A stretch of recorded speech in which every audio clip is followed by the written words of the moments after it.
Hi, and welcome to this week's Mortgage Broker broadcast. My guest this week is Katie from Underwrite Me, and I wanted to get Katie onto the podcast just to explain exactly what Underwrite Me is, how it works, how it interacts with protection providers, but more importantly, how it benefits mortgage brokers as part of their process and with their protection sales, and also how it benefits clients as well. So let's just get Katie onto the podcast. You're listening to the Mortgage Broker broadcast with me, Craig Skelton, the podcast which helps mortgage brokers at all stages of their mortgage broking career. So, welcome onto the podcast, Katie. How are you? I'm very well, thank you. Thanks for having me. How are you? No, very good, thank you. That was a nice, calming voice onto the podcast there. So, there was a bit nice, calming voice. Yeah, I'm very good, thank you. Are you? Good. Yeah, good. Thanks. I'm waiting for the sun to come out because it's nothing but rain in Manchester, as usual. I was just going to say, is that not pretty standard in Yeah. Manchester anywhere? So, and I live just up I would say up the road, but up the M6, probably about an hour and a half further north in Cumbria, so like Kendal area. So yeah, it's when you've got rain, generally we've got rain as well, which happens all the time. Yeah. So I know that feeling. So you Manchester born and bred? Is that your sort of background? Yeah, Manchester born and bred. I did a little stint in Australia for a while, which is like how I started out my insurance career, funny enough. But I moved back about just over 4 years ago. But other than that, yeah, Manchester. Right, okay. Fine, well, I've got on a tangent straight away, so let's do the right thing first and get you to introduce yourself. So, Kate, do you want to just introduce yourself, who you are and who you work for and things like that? Yeah, so again, my name's Katie. I'm one of the account managers here at Underwrite Me. I've been in the life insurance industry for maybe as a 7, 8 years now. So Right. half of that was in Australia, and the other half has been in England. So I used to be an advisor. That's how I got introduced to the protection platform. Yeah, and now I'm here today promoting it and introducing it to brokers. Okay. And how long have you been at Underwrite Me now? Is this It'll two? be 2 years, yeah, coming up to 2 years. Right. Wow. Wow. Yeah. Time flies. It is, yeah, it's been probably the best job I've ever had, to be honest, so I really, really enjoy working here, so it has flown.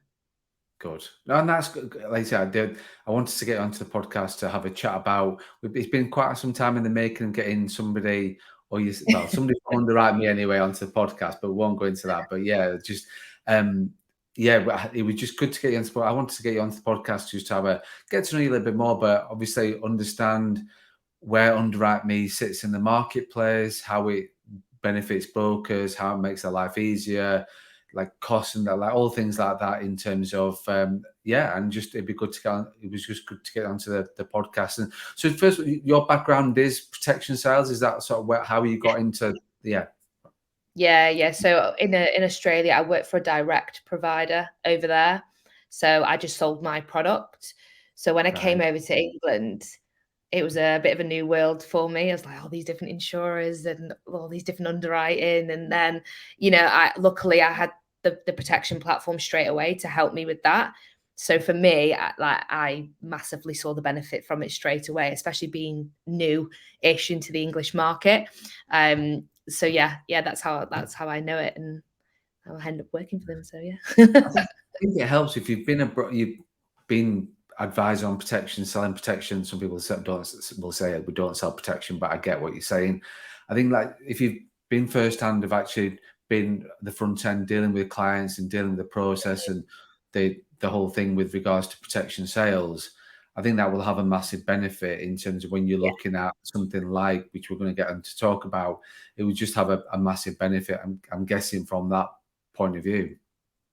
Yeah, I think because I can always explain to brokers how I've used it, which they go, "Oh, yeah, okay." So, I used to go in with, "Oh, this product, it's amazing. These are all the benefits from it." And then I'd go to their application and get maybe a decline or refer, and then I'm like, "Oh, okay, but there's this next product." And then I started off like that and I thought, oh, what am I doing? And then before I even recommended anyone, I'd be like, no, I need to know your background. I need to go through a medical questionnaire. And then it's stuff like that. And people like resonate with that. a lot more. And again, it's just an understanding of how they work, really, isn't it? Yeah, definitely. Absolutely is. And I think that thing is with regards to protection, it's one of those things where I speak to brokers that don't do protection, they'll just do the mortgage and then refer that on. Yeah. I'll speak to brokers that need to do it, but then always sort of don't have the process right and don't understand and as well, like you say, feel it's a bit like complicated and it's a different Yeah. conversation from a protection point of view, as is a mortgage. It's just a different conversation, but it doesn't need to be. So I think it's sort of, if there's anything in the marketplace that helps brokers talk about protection more and understand it more and create less friction from that point of view is a big benefit from my point of view, because being in the industry for far too long, you see the other side of it when a client does need to claim on protection, and if you've not followed the right process, if it's not something that you do and talk about, it's not until you have that impact and really you do hit a brick wall if you've not talked about protection and somebody then needs to claim on something that is life changing and you've not talked about it or explained it or gone through it in detail and feel part of your process, or it's then it's not until you get those sort of real, like I said, brick wall moments, thinking I need to do something about this as a broker because I need to make sure that I'm talking about protection to the client and having that, like I said, having a bit more of a meaningful conversation rather than just a case of, well, you can have life covering this, and it's just it's not it doesn't get as thorough and as much time as the mortgage does, which is such a shame. So Yeah, I think that does come down to the process, as you mentioned, then, because typically at the moment, what advisors would have to do is they'll start off in a quoting portal, and that is where they'll have their list of insurers that they're registered with. You'll pick one insurer off the back of it.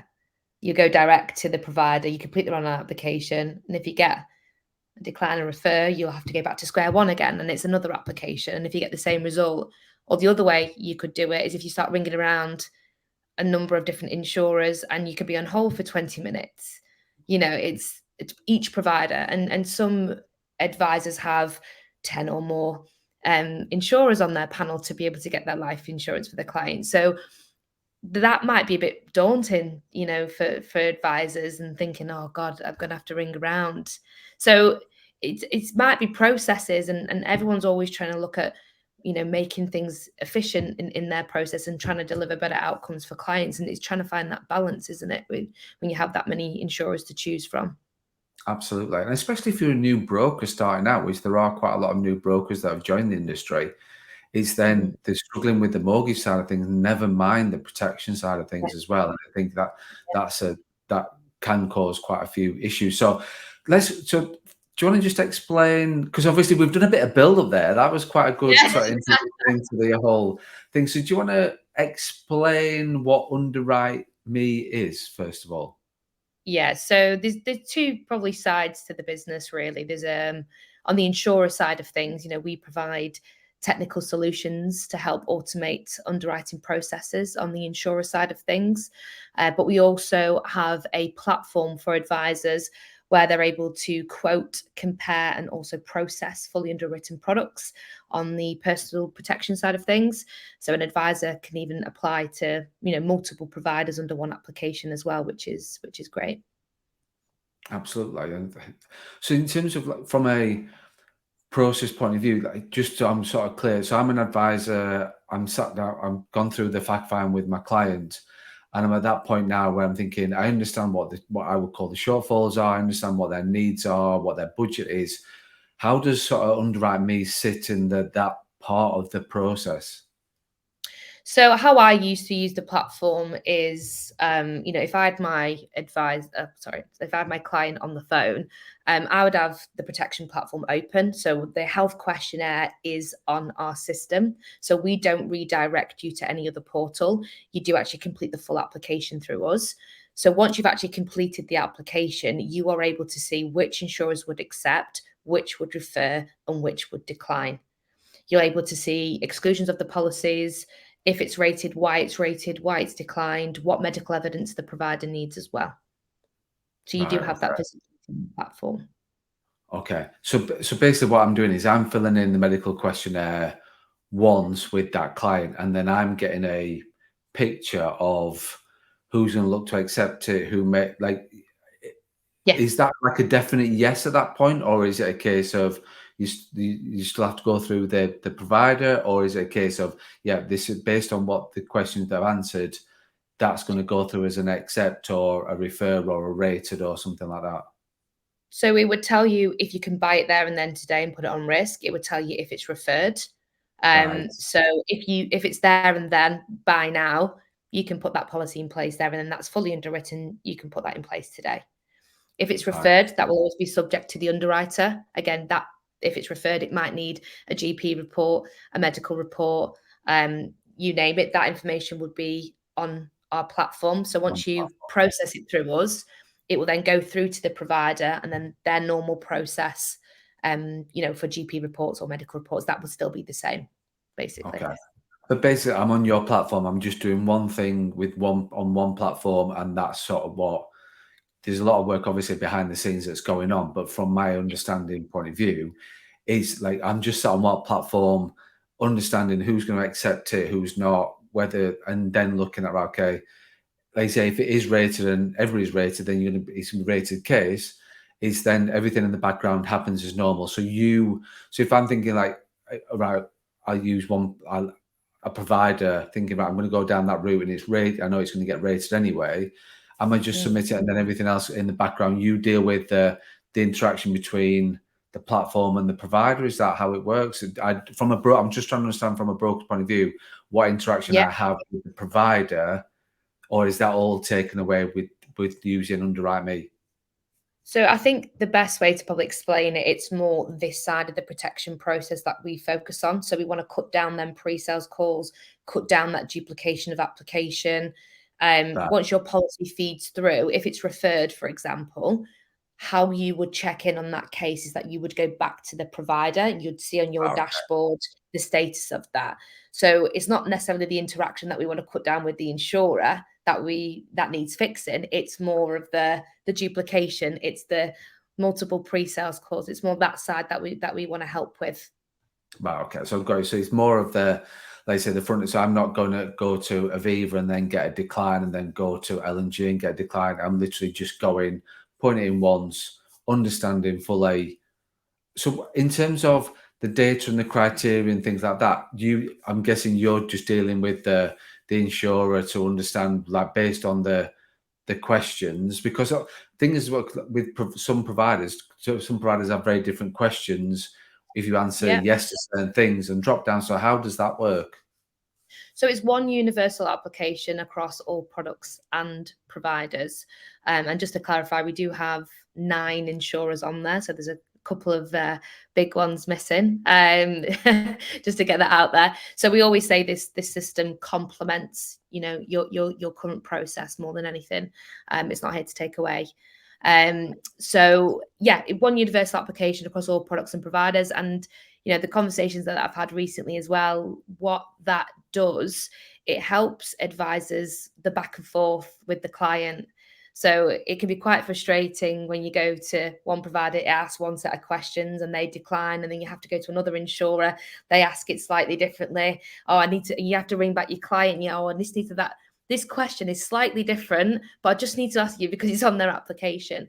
So it gives you a really good safety net for things like that. Disclosure questions pop up across 9 of our providers as well. I think, like you say, I think I can see it telling your face in terms of the providers thinking that must be something that may be a little bit of a stumbling block at the moment. Oh, we've got 9 providers on there. But for me, it's a shortcut with it's an easier process with those 9 providers, but you're still going to get this answers to the questions. You're just speeding up the process from that point of view. If there are, like you say, it works hand in hand with with the other providers that aren't there, because then you've got you know the answers to the questions. You know ultimately what from a provider whether they're going to accept it or not. So the chances are that if it's been a decline with everybody, then the chances are it's going to be a decline with people that are not on that, not on Underwrite Me, not on that, on your system, on your platform. Is that, yeah, yeah. Is So that fair to say? I think that sometimes is people's perception, because again, this is the feedback that we have. We speak to advisors all day, every day, and some processes tends to be, if they do have a disclosure, they'll ring 3 insurers, and if it's quite, for advisors to keep ringing and ringing and ringing and ringing and getting declined, and it's their time that they're on Absolutely. hold for. When you get to insurer maybe 5 or 6, you're losing hope at that point, probably. But the beauty of having our platform in conjunction with what you're currently doing, you're getting to see insurer 9 and 8, oh, I'm sorry, 8 or 9, who could be accepting, Hmm. and you've not picked up the phone. Yeah. And that's the power of it. I saw one of my firms, I think it was last year, and it was a great example. Because another thing that happens is advisor habits with underwriting. They'll go off their own experience. And with our platform, it's not really a guessing game anymore. You're not going, oh, I remember this case that I did 2 months ago, and I remember this insurer accepted. The underwriting could have changed at that point, and it does. The underwriting always changes. So I went to go see my firm, and the hesitation was on. Not everybody's on there. So I said, okay, give me a case that's on your desk. Let's try a case out. And it was sat in underwriting with a provider that was on our panel. And it was there for 2 weeks. And she Right. said, oh, I've had a similar case before. I know that this insurance company is really, really good. I said, look, let's just put it through the system. I'm here. Let's just put it through. She got buy now terms from 2 other providers that she didn't really use that much.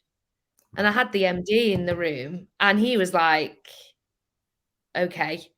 And I went to the other sales manager. I said, right, okay, give me a case that's on your desk. And she was like, again, she couldn't get cover. She was ringing around, and she must have done half of the panel, whatever. I said, okay, let's put it through the system. Got buy now terms from one other provider. She got that excited that she went back through her old decline cases and started finding terms. Now, I'm not Wow. saying that's going to be on It's, every single no, case. I'm no, setting but expectations there. But what it does, it opens you up to, all of your panel with a lot less admin time. And yeah. again, trying to deliver better outcomes for clients. Exactly. No, to fact, it's a powerful point because brokers keep themselves up to date with. It's bad enough keeping up to date with the lender pad, like like criteria for mortgages, that is bad enough trying to keep up to date with that. But like you say, if you've had a decline a year ago, you will stick him on a protection Yeah. provider point of view. It will stick him on, but that might have changed. It could be Yeah. that something could have changed within the business, something could have changed within the whole medical industry that then changes actually the perception on something like that. So you've got to still open up your eyes to, well, I'm sure that meeting went down very well in terms of from your point Yeah. of view. I speak to them and like, look, that was such a light bulb moment for us. And I went and saw a firm, locally in Manchester. There's a couple of different reasons, but one of them was, again, the main one was, everyone's on there. I said, oh, just trial it with 2, registered them there, and then the next day he messaged me and he was like, right, I'm sold. We got 4 cases on risk that we all thought would have referred, like, straight away. I know. But I think, but not only that, it's like think of it from obviously from a business point of view is very positive. From a client point of view, it Yeah. can be life changing because, like you say, that case that you talked about a little while ago, that might have not got through. The broker could have Yeah. lost interest. The client could have then think, you know what, we can't get protection. Let's just deal with it. Something then happens, and actually they Mm, could have been paid out on it because of following through the process. It's life is, so like I say, it's not only from a business point of view, yeah. it's from a broker's point of view, it's from a client's point of view, because we all understand as brokers how important protection is and make it good because we see the worst things that's happened, and and these things do happen day in, day out. So again, it's just it's speeding up the process from a broker's point of view, which then makes it more likely to happen that they will, so a client will get some protection in place rather than walking away thinking, well, I can't get anything whatsoever. So they won't try anywhere else and think, well, I can't get protection anywhere else, which is a massive thing. Yeah, there's a disclosure that I do on my demos, which really kind of brings it to light. I do like a family history question, and there's some providers that will do exclusions on that, but then there's other providers that won't put an exclusion on that. And having that visibility without having to pick up the phone. So the cheapest, yeah, that might be the cheapest, but that's actually putting an exclusion on the policy. So your top three that are the cheapest are putting exclusions on. But if you go a bit further down, that's more expensive. That's not putting an exclusion on the policy. So what's going to be more important for your client without having to, again, pick up the phone or go through different applications? You've just got that visibility there across 9 insurers, which is the majority of some people's panels, or at least half of some people's panels as well. And you find that, like, once you've demonstrated this, like in terms of you and obviously your role within the business, are you finding that when that light bulb moment happens with brokers, it's just a case of what, like, why have we not known about this before? And how, like, Yeah. it's just, yeah, is that normally the case? Yeah, it's funny that because I literally had a meeting this morning, and they were like, "Oh, but I didn't know we could do this. I didn't know," and I was like, they were like, "Oh, that's life changing." She emailed me before. She was like, "You could do multiple apps in multiple providers. This is life changing," and it's stuff like that. That's really nice to see the turnaround. And I did a little TikTok video today, and they commented on it as well. I was like, "Oh, they must have known it was about them." Yeah. You didn't name them, I'm guessing, but yeah. No, no. I didn't actually know. Like, I think our reaction was pretty much the same as that. I was like, "Oh." But I think that's it. Once you're in front of the doors with the businesses, then they say, surely this is like a light bulb moment thinking, I'm like, why have we not been using this before? And not only you're helping every aspect of the business, which is massive. How did this sort of come about in terms of the platform? What was the sort of the obviously I'm all for technology into and speeding up processes, but obviously this is just part of the helping the mortgage brokers out, which is always something that I want to hear about and want to know about, and very pleasing to hear that. So, how did this sort of whole thing come about? I think, it's set up to make life insurance more accessible, making it easier to buy, making it easier to sell. And, going back to that process that I mentioned before, it's so clunky and time consuming. And that's the reason why, we've got the protection platform. It helps with all of them frustrations of pre-sales calls, multiple applications, unnecessary underwriting questions, repeating the same questions but slightly differently. It's that's how it's come about more than anything. We saw the opportunity there, and that's why we're here today. Okay, excellent. So we've got an understanding of Underwrite Me and where it's now. Like, is there any plans for the future of any changes, more providers? What's going on in that kind of space? Yeah, look, we constantly are looking at more and more insurers to join us. We've currently got about maybe 20-21% of the market share now, which is really good. We've Wow. hit over 1 million policies through the platform. We hit that last August. We had our best days, best months, best year last year. We did over 300,000 policies through us last year. So that's where we're currently at the moment. In terms of future, look, we're always looking at products to help, accelerate them automated underwriting process to make, life insurance easier to buy on the insurer side of things, and obviously the client side of things as well. To talk about one product in particular, we did a collaboration with HSBC. I'm not too sure if you've seen that. Automated medical assessments. So typically, that process is quite lengthy in itself, isn't it? If your client gets referred for medical evidence, I think that maybe takes 6 to 8 weeks Yeah, it's for quite a, tests to go through. It's quite, lengthy process, and it's a big drop off, isn't it? After I think maybe week 4, again, I think the things that we've heard. Yeah. yeah, yeah, Um, yeah. but this product that we've launched with HSBC, to again sort of try and automate this process. The first policy that went through, the turnaround time was 8 days, which is a massive turnaround, and it's an industry first as well. And that's the kind of stuff that we want to be focusing on to make that kind of impact on the industry.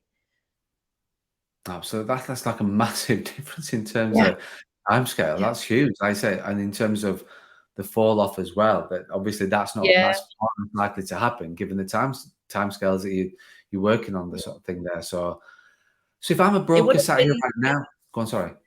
I said I think I'm pretty sure that would have been sooner as well, but the client could have had the test sooner. So Right. that it would have been sooner, but it obviously depended on the date that they had that test. But it was a massive, huge, huge difference, which is obviously what we want. Yeah, exactly. Well, and that's the thing, like you said, that is what you want, isn't it? That's the thing with this is why the platform's there.